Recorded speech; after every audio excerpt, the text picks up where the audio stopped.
Hi, this is Natalie Lander, voice of Kinsey, Tara Branford, Stargirl, and many others. You are listening to a W2M Net podcast.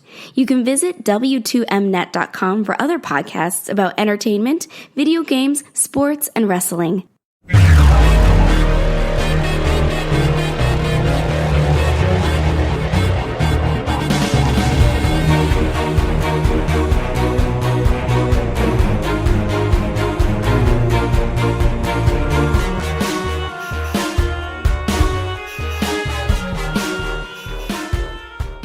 You are listening to Video Games to the Max. Hello and welcome to another edition of Video Games to the Max. I am your host, Sean Garmer, and here with me as always, Mr. Marc Morrison. Howdy. And well, this is episode 245 of the show.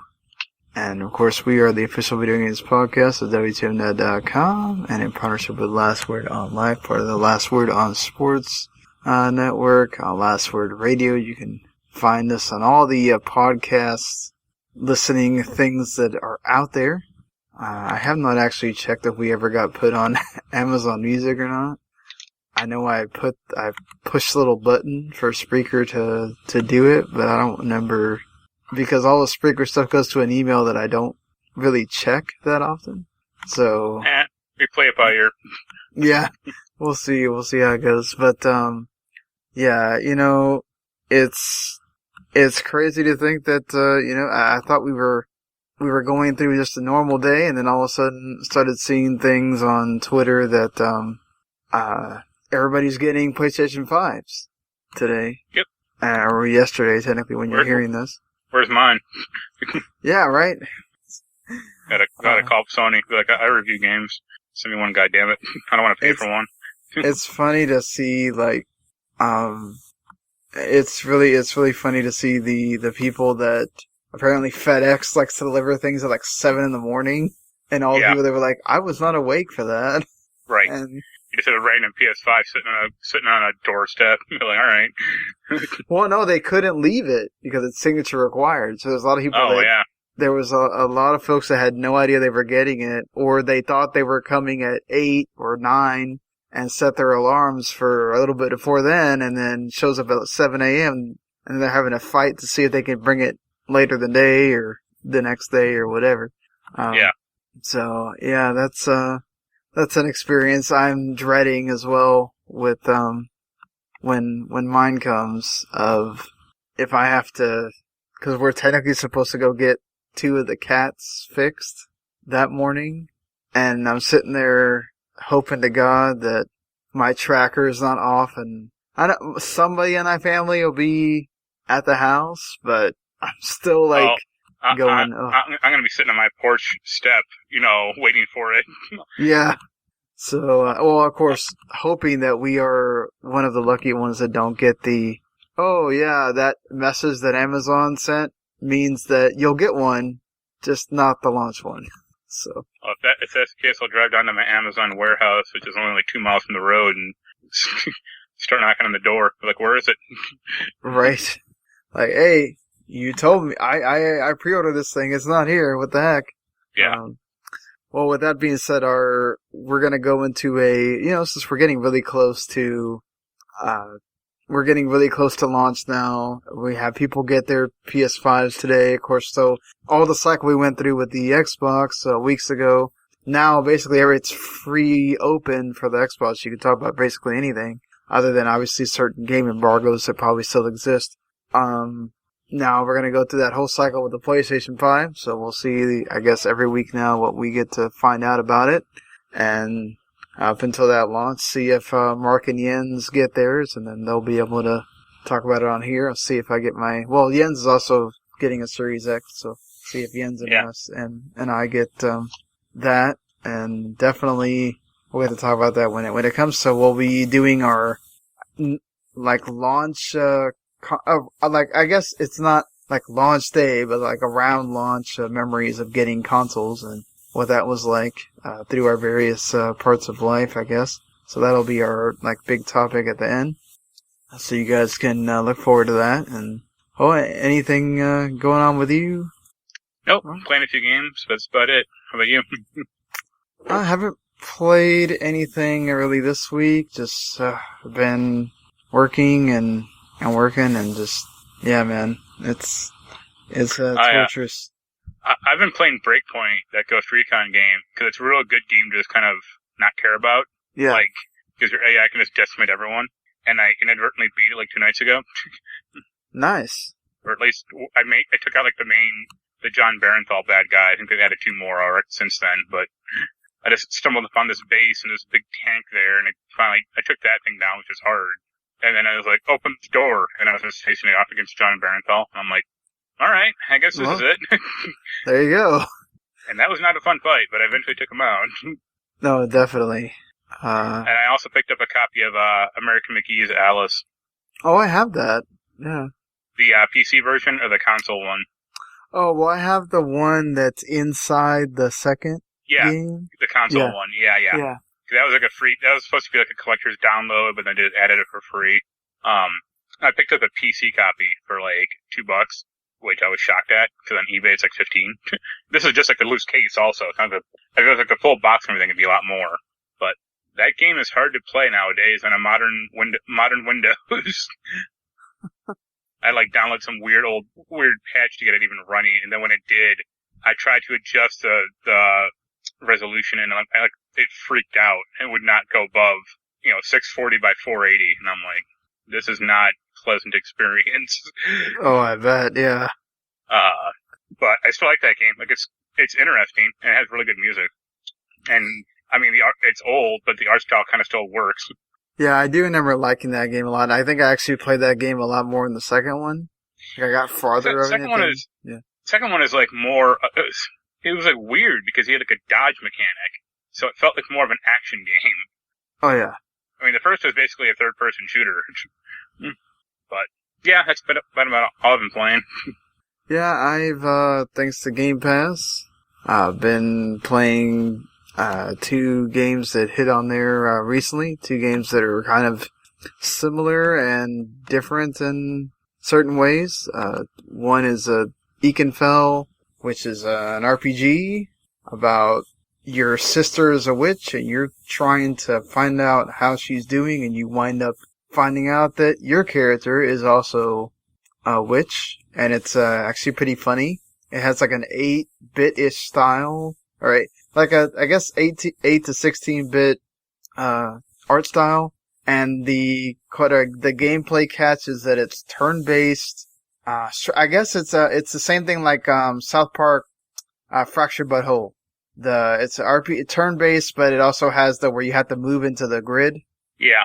So it's like a strategy RPG, and but you still have like the hit points and everything, and I really like the way that it really makes you think with the certain attacks that you have to do and everything else.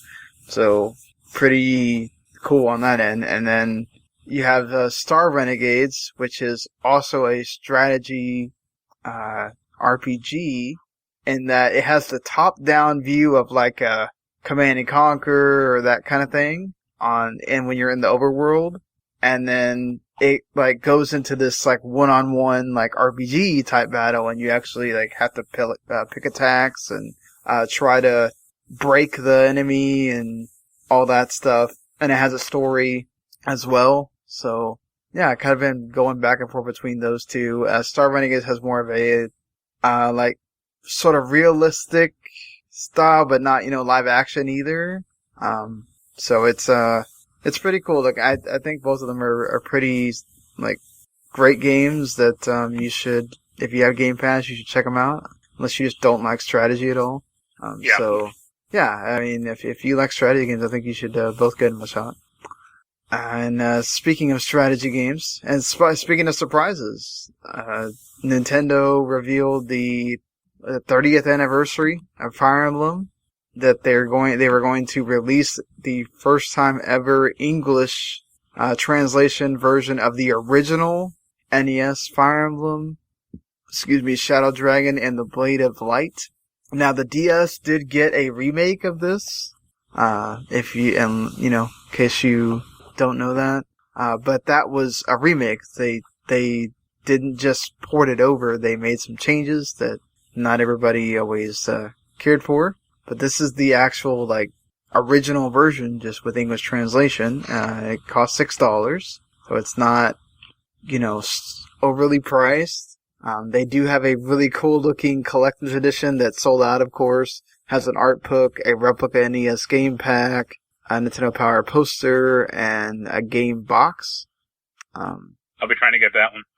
Yeah, it looks pretty cool, I will say. Like, all that stuff, would be neat. I think Jens was pissed because I think, the GameStop sold that instantly when it went up. Well, yeah, what does he expect? Yeah.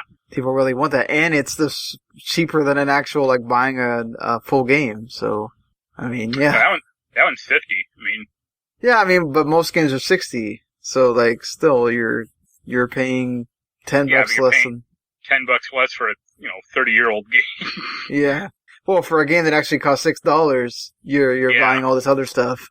What if they release Final Fantasy 1 like that? Be like, you can buy the ROM for $6 or the stupid box for $50. Oh god, if they do that, that's ridiculous. Like, really? You know how many times we've gotten a version of Final Fantasy 1? Yeah. I obviously once again, the controversy with Nintendo and the whole, once again, it's limitedly available until March 31st, 2021. And Nintendo it's weird that that's like a week or two after the Mario 64 or Mario Collection goes off sale. No, it's the same day. Okay, yeah. It's funny because is this really about, what's funny is I think they actually had Nintendo come out and make a statement, and Nintendo makes it seem like this is when the anniversary ends or whatever, 30 years. And I'm just like, no, it isn't. You just don't want to say that it has to do with your fiscal year ending. Yeah. So, that's when the quarter ends for financials, so. Yeah, of course. You want to, make all this scarcity happen. Now, granted, again, it's not like it's a bad, it's terrible for the consumers. It's terrible for people that say don't get a Switch because they've been sold out all the time until, let's say March 2021, which is would be the 4-year anniversary. Actually, you can maybe not all the time, but Best Buy has had Switches for sale for the past few weeks, which is kind of surprising. But it's the Animal Crossing Switch also, which is more surprising. Yeah, I don't doubt that if you go to certain stores, there'll be one there. I'm just saying that... You can actually buy a Switch right now from Best Buy's website. Oh, really? Okay. Just straight up, yeah. But that's more rare because, the past few months, it's been a wasteland. Yeah, I think also the new consoles coming out may have... Yeah, if I want to try to compete or try to, say, we're still around. Yeah, I think it's more about, the new consoles might have fatigued people a little bit. Okay, well, maybe, the Switch still sold ridiculous numbers, as we talked about last week. And I'm sure it will keep selling, especially for those that cannot get the new system that maybe don't have a Switch yet or something, and they want to have something for their kid to have for this Christmas. But, yeah, I still think that, this limited availability thing is not great for consumers. Obviously, this is, less of a big deal. It's $6. If you really want this game and you don't have the $6 at some point to just drop on it. It's not like that Mario 3D All-Stars thing where, it's 60 out of the way. Yeah, this is something you can easily, and the thing is too, you could just buy this now, and if you don't have the Switch, you can still buy it digitally on the store, and then you have it whenever you do get the Switch. So, but yeah, it's just, I don't know, this manufactured scarcity thing is this, what they're going to do every time they do a anniversary. I'm sure the Zelda thing's will be the same way now. Well, it's kind of what they do with super limited games or limited run games. Same basic principle. But again, there doesn't really need to be scarcity necessarily. They're not gonna make a million copies of Mummy Deconstructed or whatever the hell that game or that Mummy game. Yeah, I know what you're talking about. That Mummy game was actually good. Yeah, Demastered, that was it. That was basically a Metroid Mummy game, but I know Limited Runs has released a copy of that, and it's they don't need to make a million copies, but if they took all the pre-orders and just doubled it, that'd probably be fine, or even tripled it, but that'd be maybe 50,000, who knows? Probably actually way less than that, But yeah, like I understand if they said, okay, the physical version will not be made anymore after March 31st. Yeah. But it's like, why take it out the digital store? Like, it's just right. Like, well, I don't know if you, like, Nintendo put up a product page for that thing, and it was like, file size was like 30 megabytes, and it's like, I guess they need to reclaim that space eventually, huh? Yeah, that's the thing, is like, Disney doesn't even do that now anymore with the Vault thing. Right. Like, it used to be a thing they did, but as soon as digital came out, they realized that it's like, well, we can't really do this anymore. So, yeah.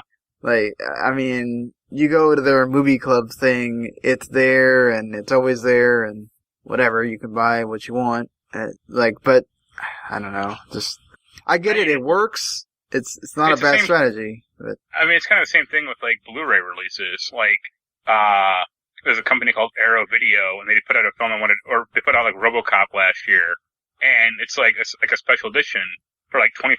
Now it's like $100 because it's out of print.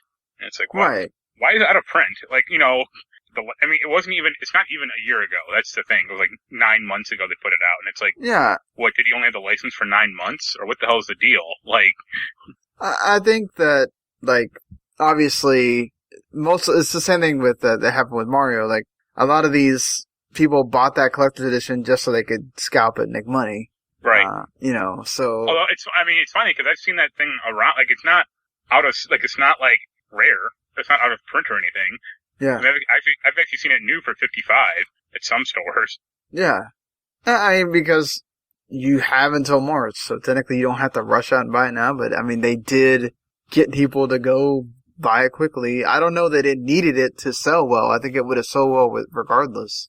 But yeah. I wonder how many people are going to forget that that's a limited thing, and they're going to find out that existed, and then they go, oh crap, I can't buy it anymore? Are you kidding me? Right. So. I mean, I think there will be some people, but I mean, I think, like, who's on, I don't see a ton of people, like, just buying a Switch now, or buying a Switch in, like, a year from now, going, like, hey, they released old Mario games for this thing, I gotta go buy them now. I mean, there might be. Like, I mean, Mario is their big franchise. I mean, there's people that really want to have every Mario thing, and, right. It's just, with Mario, also, it's the whole of, they could just decide to release them separately later for more money, and that's why they're doing this. With the Fire Emblem one, I'm kind of like, what are they going to do with that? I mean, are they going to release the other Fire Emblems that didn't show up on console, or? Well, you mean in this country? the 4, was it Fire Emblem 4 is the one that finally showed up on GBA? I don't know. I mean, aside from, like, I think GameCube was kind of where Fire Emblem started over here, right? Yeah, GameCube was the first one to have, like, a console Fire Emblem. But I remember I found a copy of, like, some Fire Emblem for the Super Famicom, in, like, a used game store around here, and I, like, bought it and sent it to Jens. Yeah. But it's, like, good, like, it's cool that it's a cool novelty, but you can't play it because it's in Japanese, so, good luck. Right. Yeah, I mean, I think it's, and then the second one's been remade already, technically. So, like, I think the only ones that, when was it? Okay, yeah, so I think Path of Radiance was the first one that we got, which is the GameCube one. Yeah, there's a ton. I mean, I'm not gonna try to, like, look at the Wikipedia or anything. It's just not that relevant, but, right. Yeah, I mean, that they made a ton of those ones, so. Yeah, I think it is oh no, it did not come over here. I thought it did. I think it's after that, but, like, yeah, still, it's. I know there's one GameCube one that's, like, stupid expensive. Oh yeah, that's the one. It's freaking nuts. Okay, so the first one was technically the second GBA one, which is technically the, like, 7th game in the series that finally showed up here. So, yeah. I mean, I guess they could release, like, 2 through 6. This is like some Final Fantasy numbering bullshit where, like, Final Fantasy 3 is Final Fantasy 6 or whatever the hell. Yeah. And they have some weird ass names too. So, people think that, Kingdom Hearts, has weird names. Well, Kingdom Hearts is the worst, let's be honest. Oh no, it is. It is, but I'm just saying, like, they have some, Thracia 776, whatever, however you pronounce it. Still not, the easiest thing to roll off the tongue. So, yeah, I mean, cool for Nintendo to kind of just drop a something like that. I wonder if they'll you'll get some other crazy games that you never thought you'd see come here. Like everybody's saying, "Oh, what if they release Mother 3 like this or whatever?" Now, fuck that. I want Doki Doki Panic instead. Right, let's do that. The original Super Mario Brothers 2, just release that.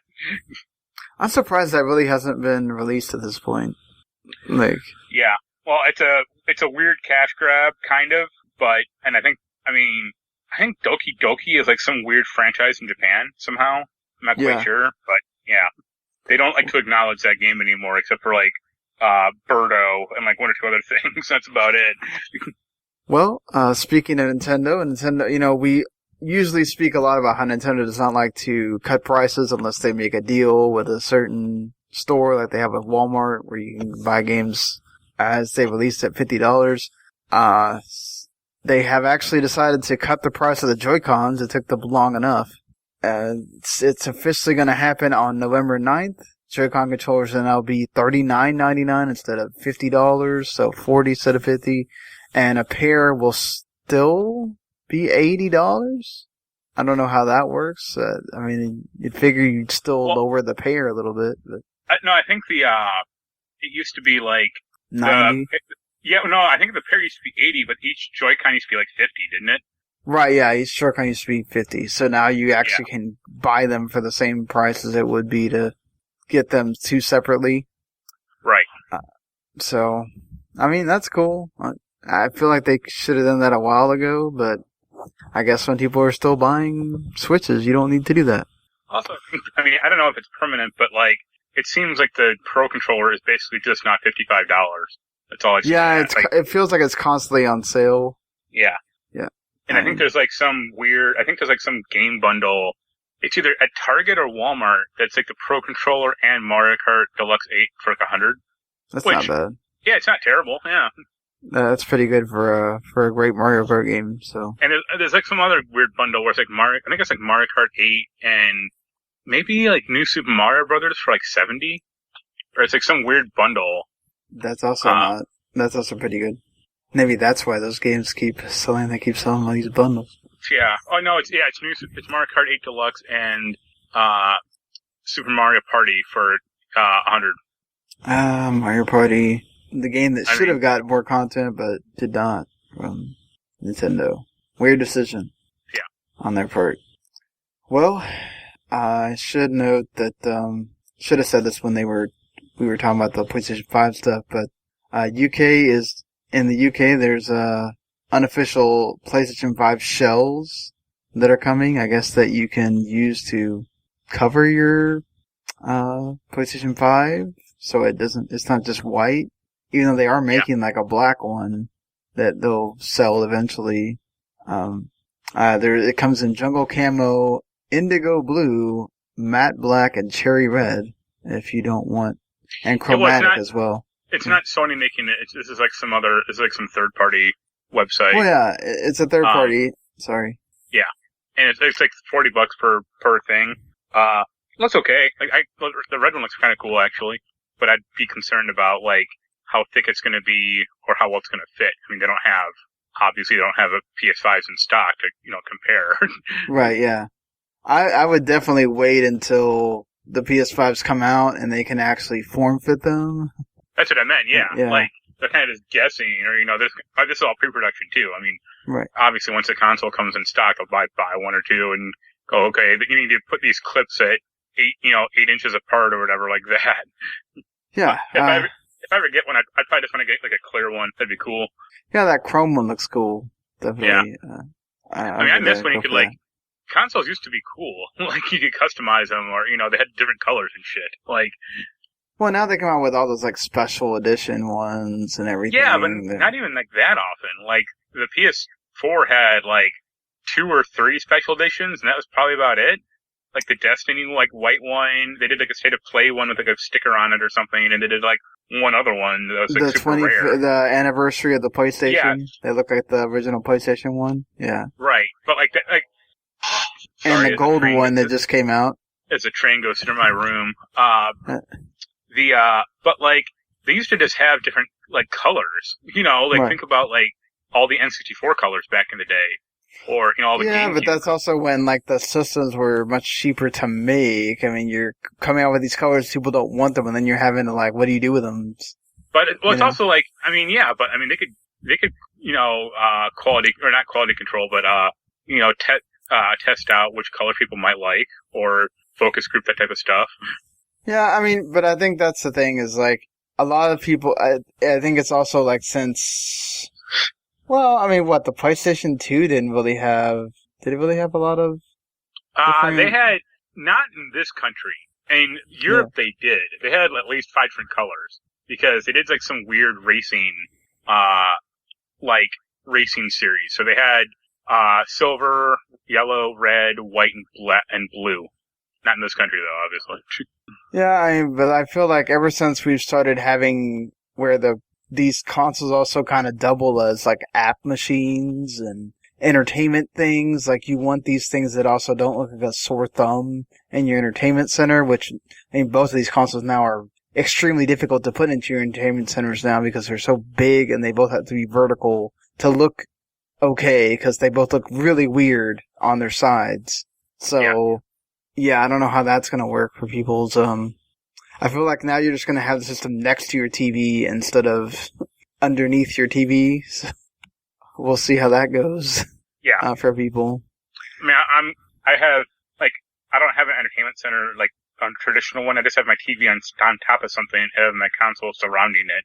So I'm just going to have to, like, move my PS4 over and the PS5 there, hopefully. I do actually have an entertainment center where it actually has 3 slots, one for each console, and they all fit there.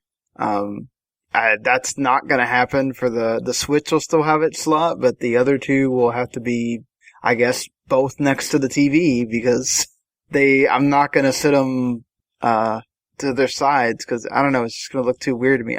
I might end up doing it because I'd be too scared about, like, somebody knocking them over. Right. Or whatever, but, I don't know. We'll see. Yeah. How that goes. Even though, like, I think they've already released that the PS5 box weighs like 15 pounds. Well, the console's like 14.2, I think, or like something like that. So freaking crazy. That is a big boy. It is not going anywhere. Yeah. So, yeah, let's get to I thought we were going to have nothing to talk about this week, and then Alex Hutchinson from... Now, okay, I want to make this correction because there's a lot of people that were looking at this, and I have to say, as much as I maligned Jason Schreier when, you know, he was having his little moment against streamers, he did, you know, make people have to rethink what they were thinking. Alex Hutchinson is not a creative director of Stadia. He is the creative lead behind a small studio of one of the studios that's making games for Stadia. But he's also been the creative lead behind, like, Far Cry 4, Assassin's Creed 3, and other games. And... Well, I was gonna say, he founded Typhoon, he was one of the founders of Typhoon Studios. Yeah. And they made that Journey to the Savage Planet game, and then Google bought them, so... Oh, okay, that's what happened. Alright, well, yeah, definitely, everything was right in the world until all of a sudden he makes these really stupid comments towards streamers saying, quote, streamers worried about getting their content pulled because they use music they didn't pay for should be more worried about the fact that they're streaming games they didn't pay for as well. He wrote, it's all gone as soon as the publishers decide to enforce it. Except, I mean, there's a lot of dumb comments or dumb things that article, or that his two tweets, but it's like, they pay for their games. Like, well, or they get sent the games from the company itself, like as free advertising. Well, okay, so one, I should note that Marc is completely right. There are a lot of streamers that pay for the games because they're not big enough to get the games as review codes or as, you know, codes to show off the game to get people to want to buy it. That's what he's sort of alluding to in his second tweet where he says the real truth is that streamers should be paying the developers and publishers of the games they stream. They should be buying a license like any real business and paying for the content they use. The thing is, they do that when most of them buy the game to then stream, and yes, they get a lot of that ad revenue, and the game companies don't get that and everything else. Or there's an implicit business reality where, let's say Activision, they'll send a code out for like Call of Duty and say, hey, here's Call of Duty, like the next one, Black Ops 4 or 5 or whatever the hell it is. Stream it for 10 hours. And we're paying you to do that. Yeah. And then they'll get ad revenue from both Activision and like the ad revenue itself from Twitch or whatever. Also, they pay, most of them pay for their games. Yeah. There's only a ton of streamers who get a ton of stuff for free.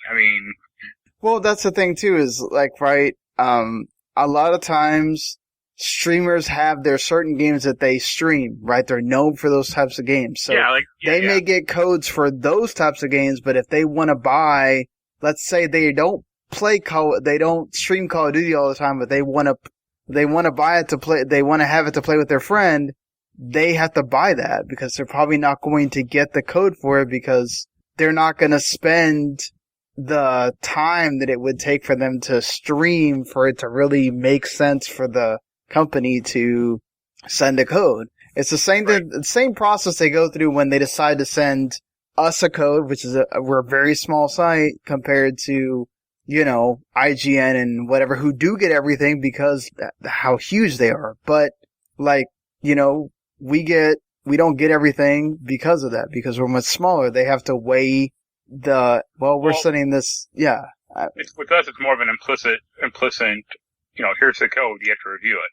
Right. I'm sure Giant Bomb or IGN get codes every day for a ton of shit, but they don't, especially Giant Bomb, they don't review everything. They don't even look at the shit they get. Yeah, probably. IGN probably gets codes thrown in Dan Stapleton or whoever's, all the other personalities' inboxes that they probably never even look at because they don't have time. That's the thing that I think a lot of people don't realize, and I don't want to go off on too much of a tangent, but people think that all this stuff is, I think a lot of people give streamers a lot of shit, but streamers, you do, and that's fine, but I'm just saying, streamers have to work really hard at what they do. As somebody that's been sort of watching, I haven't really watched a lot of his videos because he plays games that I do not care about at all, but he's still my brother and I want to support him. As somebody that's seen him, I've seen, Saki, Stephanie get bigger and bigger in her thing of just deciding that I'm going to be, stream Mortal Kombat and fight for women in gaming and everything else.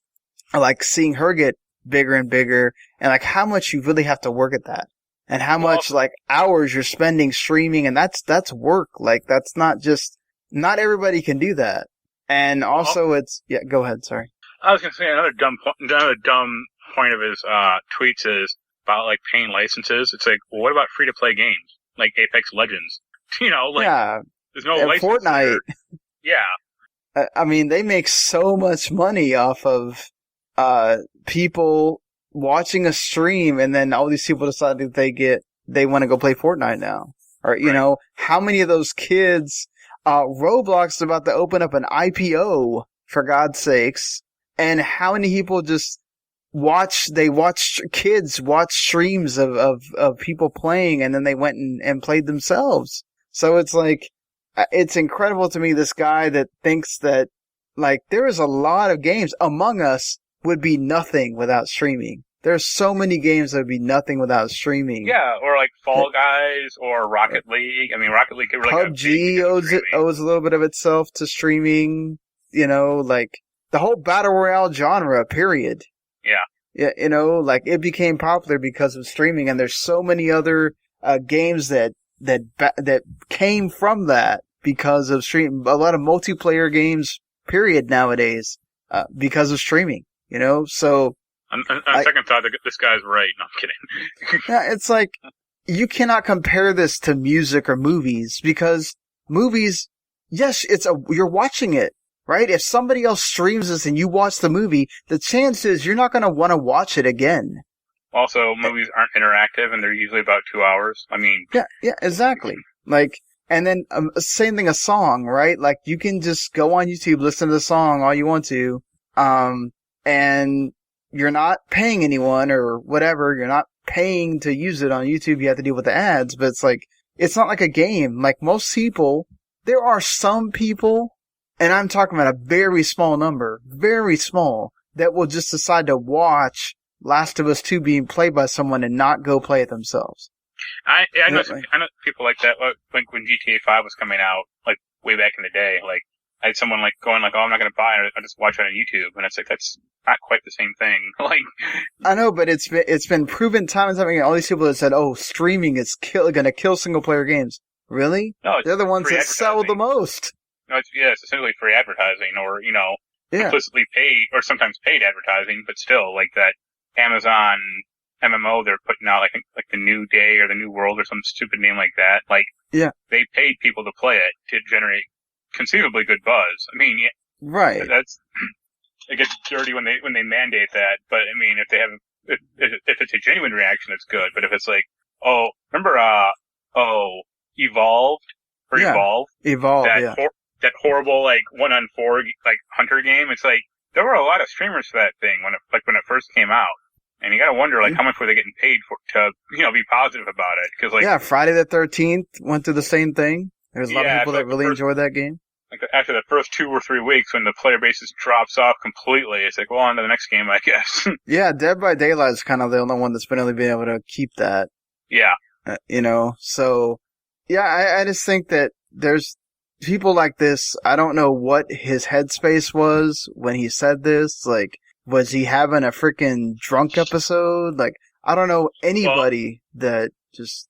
I think, like, Google quickly backed away from his comment. Yeah, they said, his comments don't have anything that have no relation to anything about Google, YouTube, or anything, Stadia, or whatever. Basically just saying, okay, this guy's out there on an island, Which means he'll be quietly cut away in 2 to 4 months. Yeah, probably. I will not be surprised if we silently, very silently, in some report that like hardly anyone talks about, he got fired or he got given severance, a nice severance package to like go away. But it's just it's so silly that anybody ever thought that was a good idea to promote. And yeah, I mean go ahead. It's especially funny since like Amazon, their whole big pitch now is we're going to make games and it's going to have integrated Twitch integration.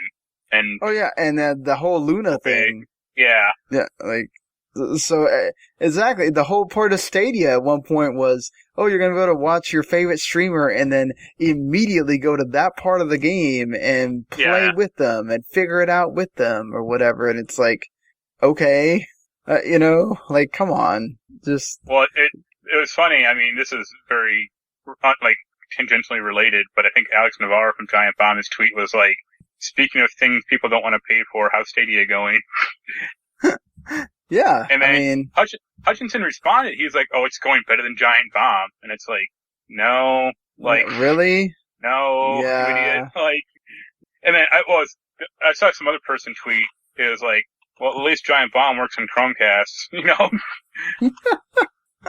It got into like schoolyard fights, but it's like, it's funny, but it's like, this guy was like totally wrong, so. Yeah, he was like, and I couldn't believe there was actually like developers like going in and trying to like defend him even. Yeah. Like, I get it, right? Like, okay, if you want to go from the perspective of, well, that money doesn't really go to the developers themselves. That money is just going to the streamer and to the publisher and all that. It's like, that is like the same weird argument that they tried to make for like selling rental or like the rental store back in like the 80s or like selling used DVDs or like used VHS tapes, I think. They're like, oh, it's the second purchase doctrine, I think that's what it's called. Well, it's the same thing as used games, right? Like if you buy a used game for GameStop, yeah, Ubisoft or Nintendo or whatever don't make money off of that. Right. So, like, I kind of get that point, but also, I mean, I don't know. I just feel like most games on Twitch that people stream, they're not streaming in a bubble. Like they're streaming them. It's not video shown on the screen, like them talking about it at least, like over the game. Yeah, exactly. So you most of the time you cannot get away with streaming a game without talking over it, or you either have to have it like be silent, right? Or you have to talk over it, or though you usually get a DMCA because they don't want you just showing the game off at like basically just playing it for someone, you know. Right. So there's like, no fair use there. But I mean, like I think Mary Kish works at Twitch now, and she regularly would stream and Just Dance, and like half the stream would be muted because of like the music rights. Oh yeah. And I mean, they also just had the thing where all these Twitch streamers had to lose years and years and years of content because all of a sudden, the music companies have decided to come down really hard on Twitch for allowing music to be played in the background. Yeah. You know, so it's like, I don't know, gaming doesn't need to become the music companies now. Like, that's not what, if you turn off streamers and turn off, influencers, you're really not going to, you're going to lose a lot of the popularity that you have gained. Yeah. It's just not going to go well. Yep. So, I mean, that's why games, like video games has had to basically decide, like, Atlas had to kind of eat their own words with that, stupid policies that they had for a while. I was going to say Persona 5, like that's what kind of killed streaming for that game. I mean, it obviously did well, but, to hear if people could actually talk about the ending, I mean, that would have been nice. Or if it didn't have some really screwy, like, restrictions in it. But it was funny how, like, they had to keep backtracking. They had to go, oh, you can't go past this. What? Oh, we can't? Okay, we're going to keep streaming. Oh, wait, well, okay, well, you can go up to this point. Oh, we can't? Okay, so it's like, it became to the point where it's like, I get it, you don't want stuff spoiled for people, especially if you're, importing and all that. But like, here's the thing is, like, that game was already out in Japan 4 months. Like, you can go on any YouTube or any Wikipedia or message board or Reddit that has the game and find a ton of comments about the ending or what happened. So it's like, who cares, really? I just feel like I hate this idea of, oh, well, they're just getting free stuff and then just promoting themselves and it's just about themselves. Like, this was another comment that he made later of, well, all it does is really make the streamer big. It doesn't really help the game. It doesn't help developers. It doesn't help. It's like, what? What are you talking about? How many of these games are become huge because some big personality streamed it? I mean, or like you get celebrities like the AOC streamed Among Us and she streamed Among Us and she had like 400,000 viewers at one point at the peak and it had, at peak I think it was like a million and then she had like 400,000 for like most of the stream. I mean, that's ridiculous. Like, how many more people got turned on to what that game is because of one person? Like, it's way more than what, you'll get for, I mean, all the hard work that, somebody like one of us puts in to do a review, than to watch this one person stream this game for a while. It's like, so, this whole, it's absolute nonsense. This guy. Sorry, we probably ranted a lot longer than we should have on that, but it's just like, it's absolutely silly that conversation even had to happen. But yeah. So, speaking of, more just kind of things that happened, Tom Holland has decided to release a picture of him as Nathan Drake. And, yeah, I mean, it looks cool. Like, hey, they're filming it, right? So, it looks like it's gonna happen. It is like, I mean, to me, it looks like Spider-Man doing cosplay for some reason. Well, you're so used to it. Right? You're so used to him being Spider-Man. That'll be an issue, at least for him for a while, because he still looks like, not like a kid, because I think he's like 24, 25. But he still looks like a high school student, or he still looks like, Peter Parker. Like, I'm sure when he's 35, he won't have that issue anymore. But, I would say he just looks like too young for the role, but of the available actors, I mean, he's probably good for it. You're not going to get, Nathan Fillion to do it because he's a tad too old at this point. Yeah, probably not. It is cool. Like Nolan North got to go to the set and talk to him and everything. So I really hope they need to throw him into that movie as like just a cameo, or as like just like that'd be funny to me. I feel like they will. I feel like it'll be there. Or he should be like Nathan Drake's dad. I don't think it'll go that far. I think they'll just throw him in as a cameo just for the nod. Almost kind of like a Stan Lee moment. Or no, it'll be like Nathan Drake going to like a fancy party or something, and Nolan wants to be like the waiter. Yeah, I mean it'll be cool if we do get to see him. Hopefully, so yeah, we'll see how that goes when that movie eventually arrives. Once if we get back to some kind of normalcy where you can have big movie sets again. Yeah. But yeah, moving along to, I guess, something that Ubisoft has decided to discuss release with all the controversy surrounding, well, how are we going to do cross-gen progression? How are we going to move, saves and everything? Ubisoft decided, as they seem to always do, let's have a thing for our games.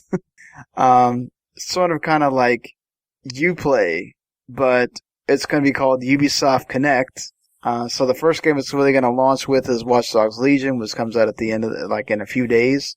Basically, any new games that comes out after that, so, Immortals Phoenix Rising, Assassin's Creed Valhalla, those kind of games is going to support cross-progression. So you can save the game on one platform, and then it just resumes right there on another. That's pretty awesome. So, people that were worried about how that PS4 to PS5, you bought it on the PS4. Hey, if you eventually buy the PS5 version, you upgrade, and you can just resume it from there. So yeah, I mean, they did this. I mean, Uplay's been around for a while, right. And I think a year or two ago, they really trimmed it, because they were like, oh, we're going to reduce everyone's points, for some reason. I don't know why. And then they were like, oh, we're also going to have better rewards. That didn't happen. Yeah, that did not. I mean, it's a neat idea, but all of their rewards, or most of them, are just terrible. It's cool when you get oh, here's an alternate costume for your guy, running around as Ezio and Assassin's Creed 4. It's all right, that's cool. But a lot of the time it's here's a digital a digital soundtrack sampler, and it's what? Or here's a background for Assassin's Creed 3. It's I'm on a PS4. What the hell are you doing? Who cares? So if the rewards were meaningful, that'd be nice. Or if it was little in-game, basically cheats. I mean, they've done that before. It's oh, here's 1,000 more points or 1,000 extra dollars when you start off or whatever. But it's no, if you had the available points, you should go I want to buy 10,000 in money, and it should be all right, fine. Yeah, it is definitely weird on that end. I just got to the point where it's I don't really care. I think, wasn't there a thing where they had one of the Far Cries for free or a really low price if you had enough points or something, and it was okay, thanks. Yeah, but maybe, probably. You waited so long, I don't care now. Yeah. Yeah. I mean, this is cool. It's good that Ubisoft is promoting that with their games going forward. I don't know why you need to make this big hubbubaloo about it. Just say that your games are gonna have cross progression. But they like to bundle everything together like that, so it doesn't surprise me either. Yeah, I imagine this will last 2 or 3 years, and then it'll quickly go away, or just fade away. Well, I mean, at some point you're gonna stop, supporting the old consoles. So especially if they sell very well out of the gate. So yeah. And I guess the last thing before we get into a Xbox centered part here is Crow Team was acquired by Devolver Digital. So they're a Croatian developer that's they're behind Serious Sam, and then also the Talos Principle is their sort of two big games of recent clout. And hey, Devolver Digital usually does pretty well with publishing games, so I'm down for that. Yeah, Pro Team's fine. Like I don't like Serious Sam at all, but I did like the Talos Principle quite a bit, and very scrappy enough team. Like I like their. I think they had some documentary with I think Daniel Dwyer. I want to say that was pretty good. And yeah, I want more. I want like more Talos Principle too. Like that's supposed to be coming down the pipeline, but yeah, let's hope so. Anyway, I'm one that does like Serious Sam. I haven't played the newest one because it was stuck on Stadia, or still stuck on Stadia. And so I'll see if it like comes to Game Pass or something like that. I'll probably check it out. I like those games. They're just mindless fun. Yeah, so been a kind of weird thing for Microsoft this week with Halo 5 you get a free copy of Halo 5 if you create an account on Monster Energy's website. Yeah, I did that. I already have Halo 5, so don't need that, but sure. I have a disc copy of Halo 5, but I was like, well, I don't need this anymore. Hey, that's cool. I'm glad that they're doing the promotion with Monster Energy leading up to whenever Halo Infinite launches, so that's cool.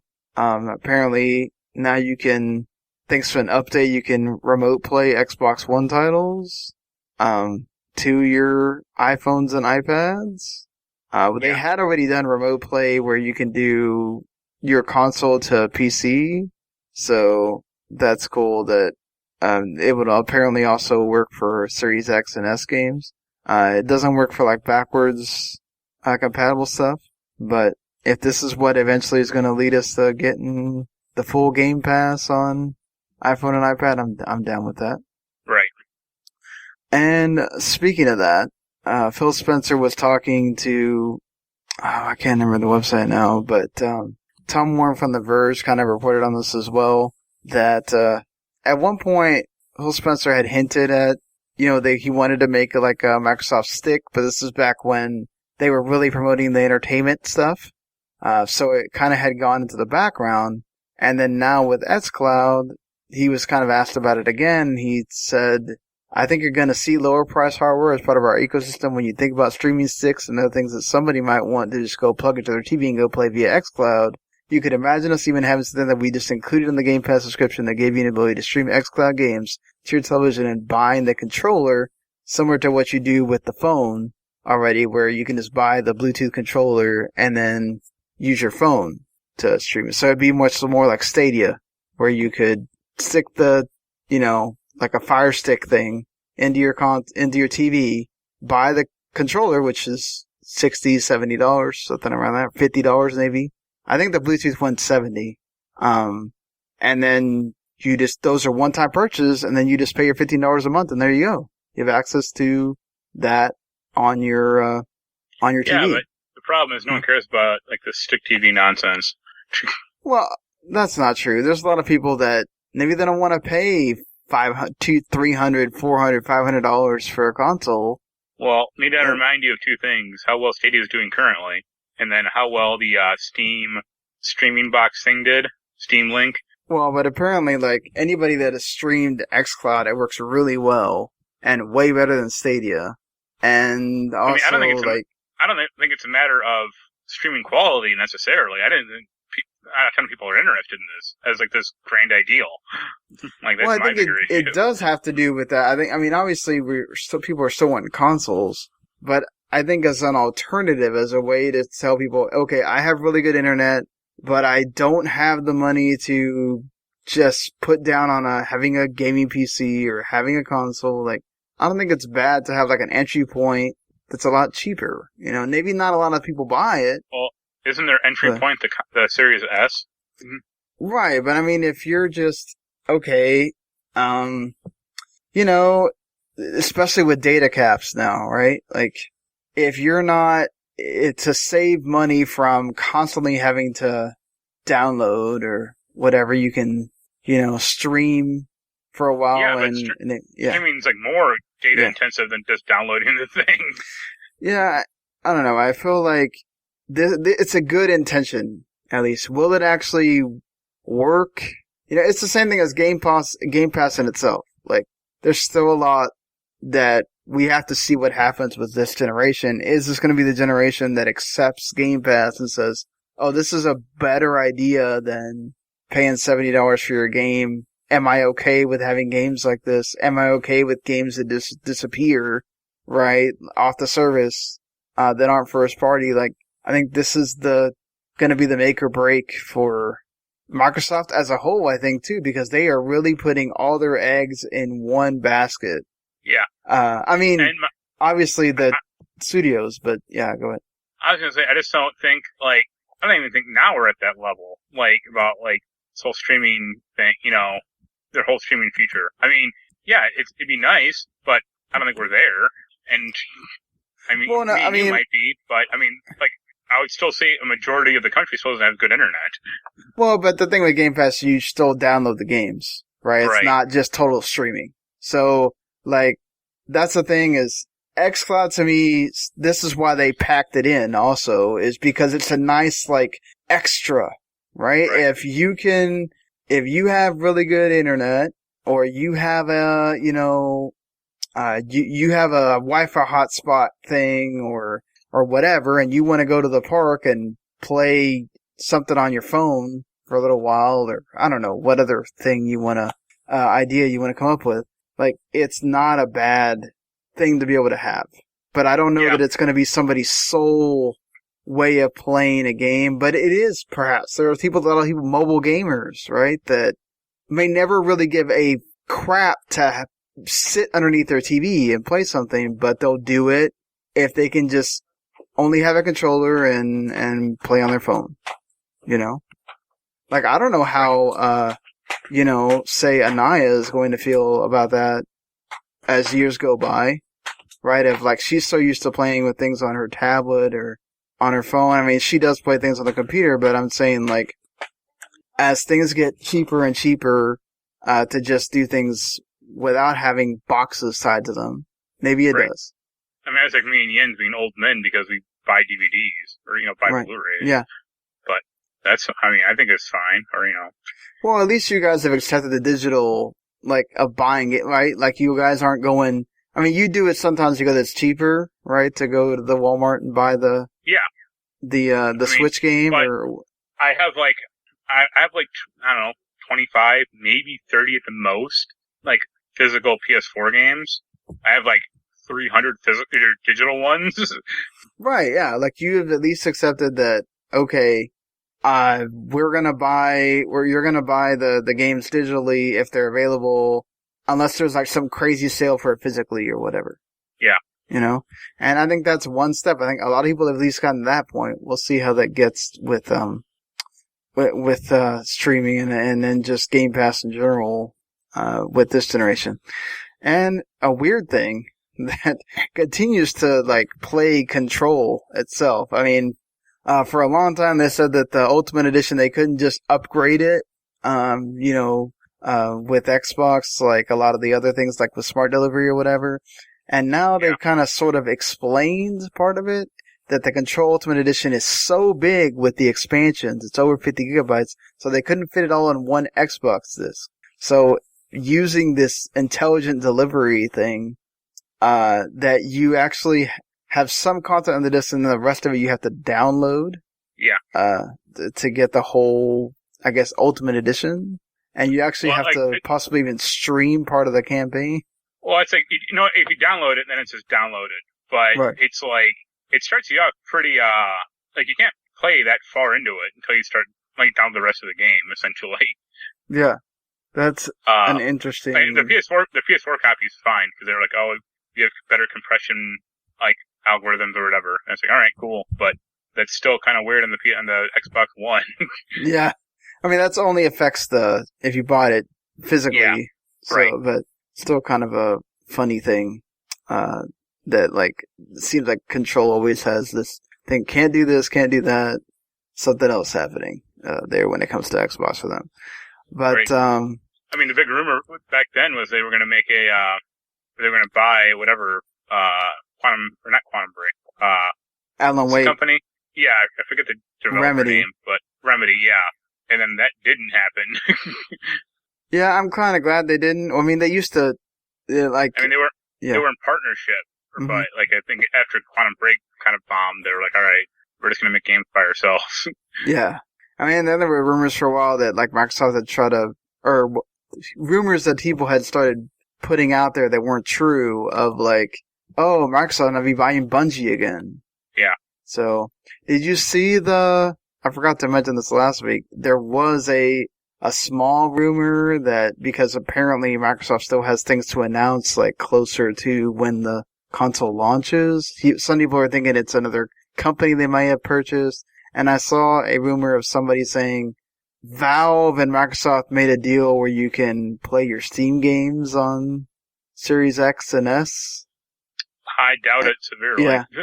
I mean, like, unless Valve is getting a huge cut of that, or it's like a GameStop thing where they're getting a chunk of the sales of every Xbox, or like every time you play a Steam game off of there. So I don't even know how they would do that. Like, I don't know. That just seems like, I mean, it'd be like basically big picture mode, right? But on the console. Yeah, but I think it'd be too like, you know, only a very select number of games would like support that feature. Yeah, I don't think your whole Steam library would all of a sudden just come over, right? They'd have to have a console version, very much like, you know, how only certain, you know, like the same thing with PC for Game Pass. If there's not a PC version of that game, it doesn't show up on Game Pass. Or like the Steam, remember Steam OS or like Steam Linux? Yeah. Like, they're like, oh, it's going to change gaming forever. You know, every Steam game will be compatible. It's like 6 months later, and no. Yeah, that thing did not do what they thought it was going to. Same thing with the Steam boxes, like the Steam, you know, their own computers. It's like, okay, like, no one cared. Well, let's get into our major topic as we begin the discussing things surrounding launch. What are your... Don't have to talk about like every console you ever got, or I'm sure there are. I mean, for me, like the PS3 and the PS4, I did not get anywhere near around launch, so I don't know what that was like. I haven't gotten most consoles around launch, honestly. I've only gotten like 2 or 3, I think. Yeah, I mean, for me, I just don't like. A lot of times I was a kid, like I don't remember if it was actually around launch or not. I mean, it doesn't have to be around launch. I guess the moment that you first got that console, I guess. And for me, I think the Super Nintendo, when I remember my dad, he had this like 3-story apartment, that, I mean, my dad and mom have been divorced since I was 3, so I don't really even remember them ever being together except in pictures. So, like, my dad had this 3-story apartment, and I remember walking in, and he goes, look, I got you this system, and I walk in, and it's Super Nintendo's there with Super Mario World already in it, and he has it turned on for me. And I was like, wow, I can't believe it's Super Nintendo, and I remember being, like, glued playing Super Mario World for a long time. My sister played with me and everything. And, yeah, I know that was the one game I had for that system for a while, till my dad just started kind of buying me games here and there. But, like, that was like a cool moment for me, but I'm pretty sure I didn't have it around when it actually launched. It was probably years later. Yeah. I think my first console was a Game Boy, and my mom just kind of bought it for me like randomly when I was a kid. Yeah. But then she was very against me having like a home console, like an NES or like SNES. She somehow there's like weird like belief that like they destroyed the TV or something. Yeah. But then when I went with my dad, then he got me like a SNES like a few weeks later, or like a month or two after I moved in. The dad's spoiling you. That's always the system. The most memories I have about a launch system is the Dreamcast, at least for me. Yeah. And the reason I remember it is I bought it on launch day with a friend. He's like I think he's like 3 or 4 years younger than I am.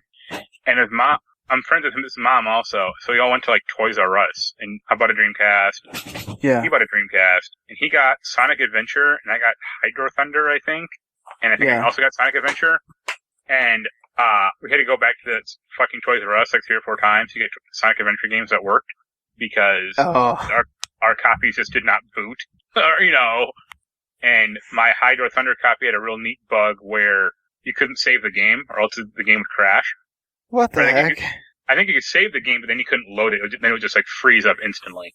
So like that game, and I didn't have it, but I know like Ready to Rumble, the first one had like a weird launch bug where like the audio would just like start skipping or like just basically like start crashing like halfway through the game. Yeah. But like as far as like launch lineups go, like the Dreamcast was good, or like probably the best. Dreamcast probably has the best overall launch lineup.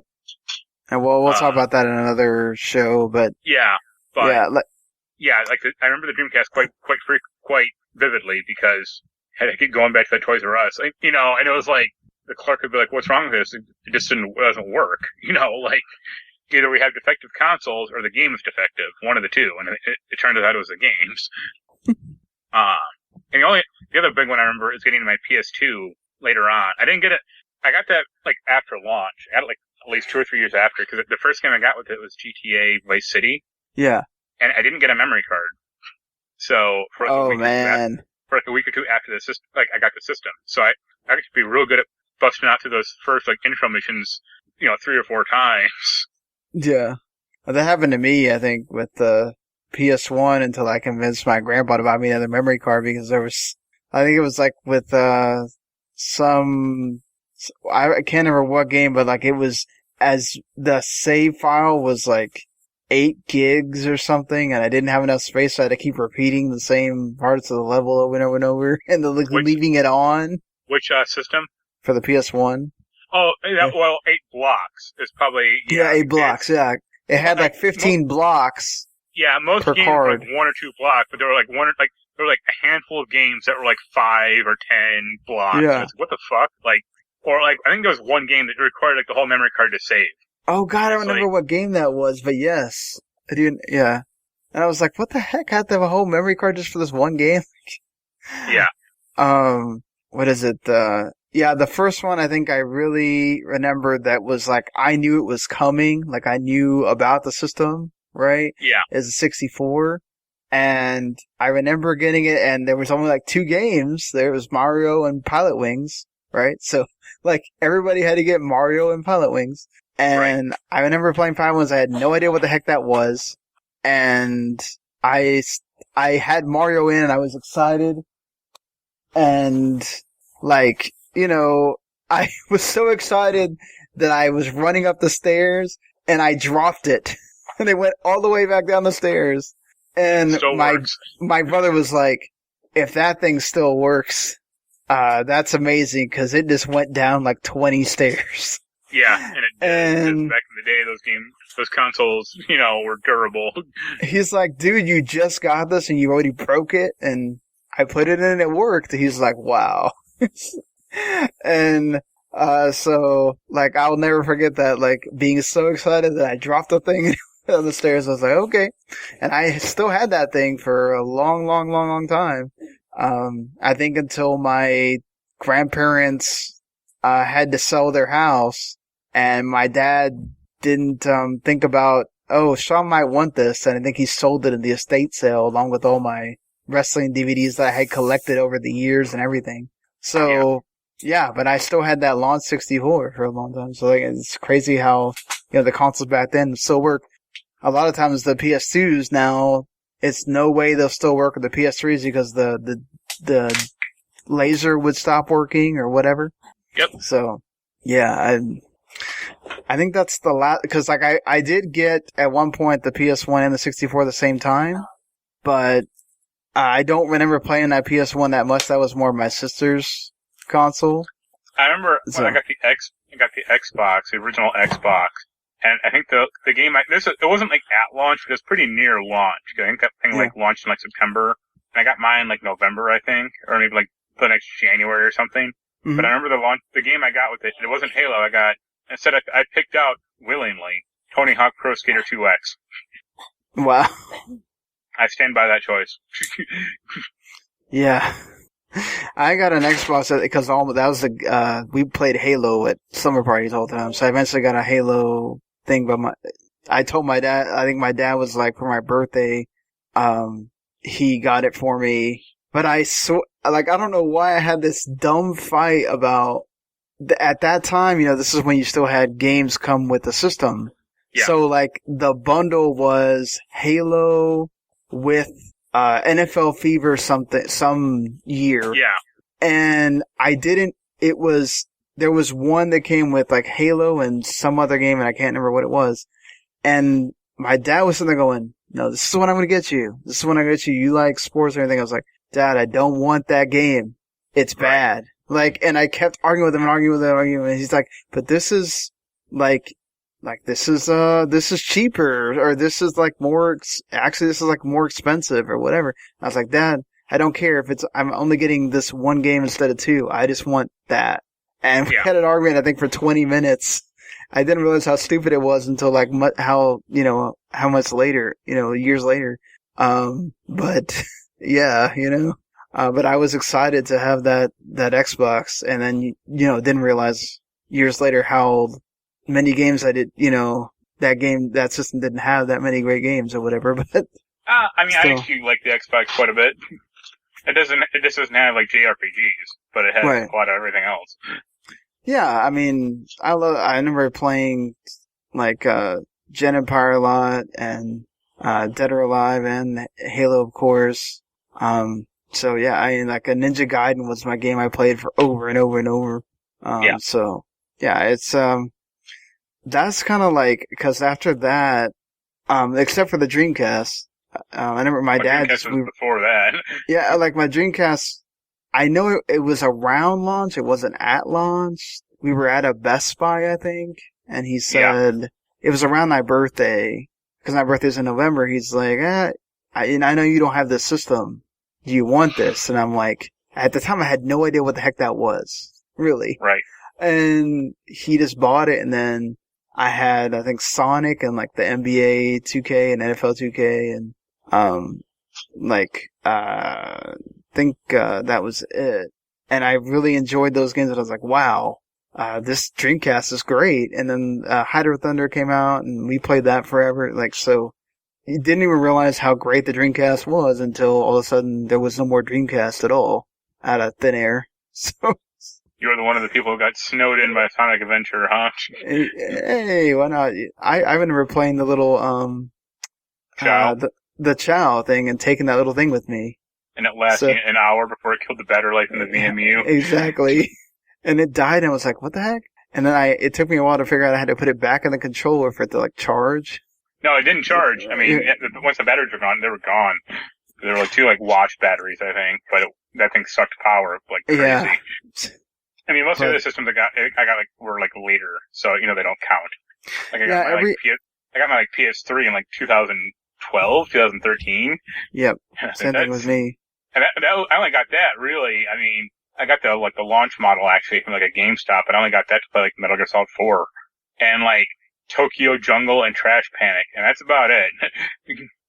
Yeah, everything else I got later, like the PS2.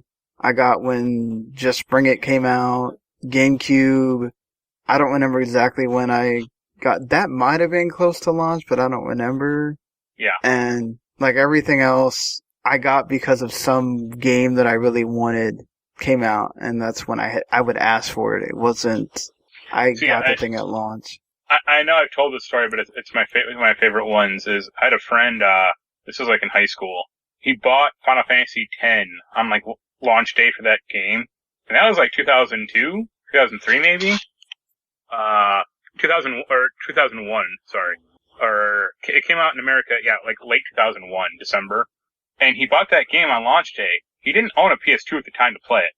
And his rationale was, well, I want to buy, he got like really into Final Fantasy VII.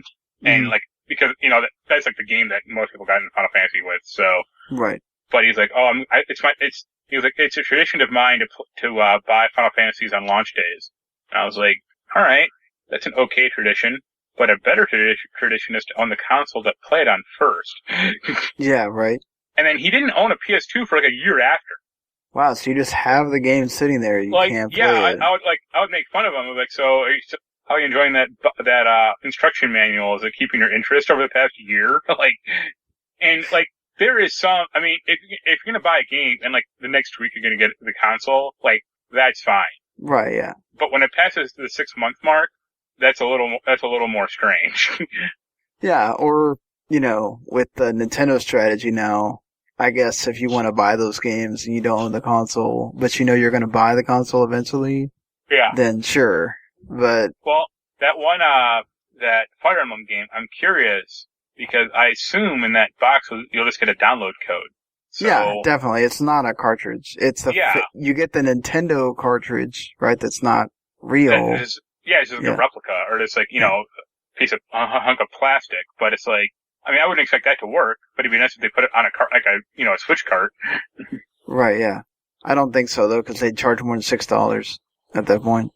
Well, I mean, no, yeah, but like everything in that box probably isn't worth $50, let's be honest, so. Yeah, we'll see.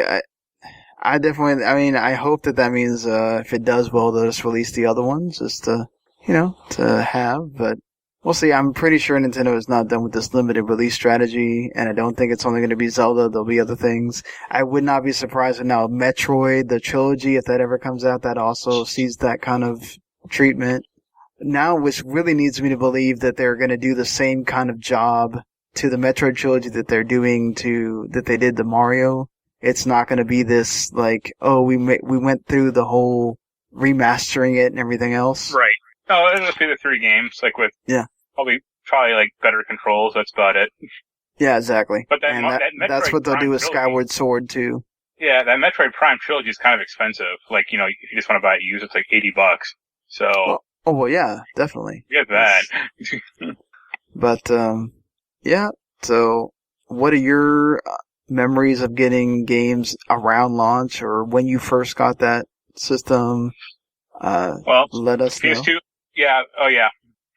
Let us know with w2network@gmail.com. You can hit us up at wtimsean@humanityplague. We'll be back next week talking about more launch stuff. I'm sure there'll be more things released about the PS5 at that point.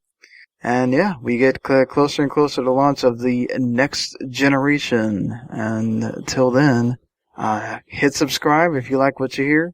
You'll get every time we do a show, it'll show up in your feed, and it'll just appear there for you to download or stream, however you like to listen, and whatever app that you like to listen to. And well, until next time, we'll see you later, everybody.